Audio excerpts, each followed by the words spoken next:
નમસ્કાર ખેડૂત મિત્રો, ખેડૂત સેવા બાવતાલ યુટ્યુબ ચેનલ પર આપનું સ્વાગત છે। ગુજરાત આજે છે 8 તારીખ અને સોમવાર અને આજના હવામાન સમાચારની શરૂઆત કરીએ એ પહેલાં તમને સિસ્ટમની લાઈવ અપડેટ જણાવી દઉં। તો મિત્રો તમે જોઈ શકો છો, ખાસ કરીને મિત્રો રાજસ્થાન બોર્ડર, ત્યાર પછી કચ્છ બોર્ડર અને એને લાગુ જે પાકિસ્તાનના વિસ્તારો છે એ કોર્નર ઉપર હાલમાં સિસ્ટમનું લાઈવ લોકેશન જોવા મળી રહ્યું છે। અને અત્યારે મિત્રો સિસ્ટમ છે એ ડીપ ડિપ્રેશનની અવસ્થામાં છે।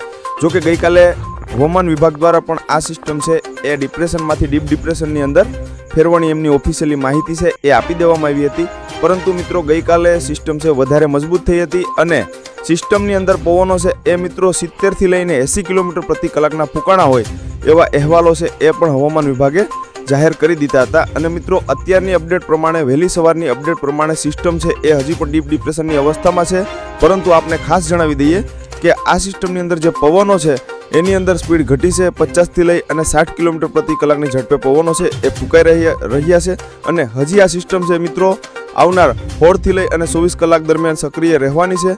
અને મિત્રો આ સિસ્ટમ છે એ અહીંથી પાકિસ્તાનના વિસ્તારો ઉપર આગળ વધશે। જેમ જેમ આગળ વધશે એમ મિત્રો સિસ્ટમ છે એ નબળી પડતી જશે।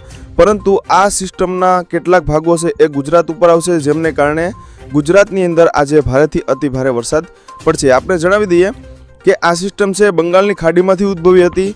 જ્યારે ઉદ્ભવી હતી ત્યારે લો પ્રેશરની અંદર હતી, ત્યાર પછી આગળ વધી, ત્યાર પછી વેલમાર્ક લો પ્રેશરમાં ફેરવાની, ત્યાર પછી રાજસ્થાન ઉપર આવી ત્યારે ડિપ્રેશનની અવસ્થામાં હતી અને ગઈકાલે મિત્રો ગુજરાત ઉપર આવી ત્યારે ડીપ ડિપ્રેશનની અવસ્થામાં ફેરવાઈ હતી। અને મિત્રો સિસ્ટમ ડીપ ડિપ્રેશનની અવસ્થામાં ફેરવાય ત્યારે પવનની સ્પીડ છે એ ખૂબ જ ઉત્તર ગુજરાતના વિસ્તારો એટલે કે સાબરકાંઠા છે, બનાસકાંઠા છે, મહેસાણા છે, પાટણ છે અને કચ્છના તમામ વિસ્તારોની અંદર ભારે પવન છે ફૂંકાયો હતો અને પવન સાથે વરસાદી ઝાપટા તો ક્યાંક ભારે ક્યાંક અતિ ભારે વરસાદ છે એ પણ ગઈકાલે નોંધાયો હતો। અને આજે વહેલી સવારે પણ અમુક વિસ્તારોની અંદર વરસાદ ચાલુ છે અને હજી પણ મિત્રો આજે બપોર સુધી, સાંજના સમય સુધી વરસાદ છે એ ચાલુ રહેવાનો છે। આ સાથે સાથે મિત્રો આ સિસ્ટમને કારણે ગુજરાતના બીજા જિલ્લાઓની અંદર પણ ભારેથી અતિ ભારે વરસાદ પડશે એમની માહિતી આજના આ વિડીયોની અંદર જણાવવાનો છું।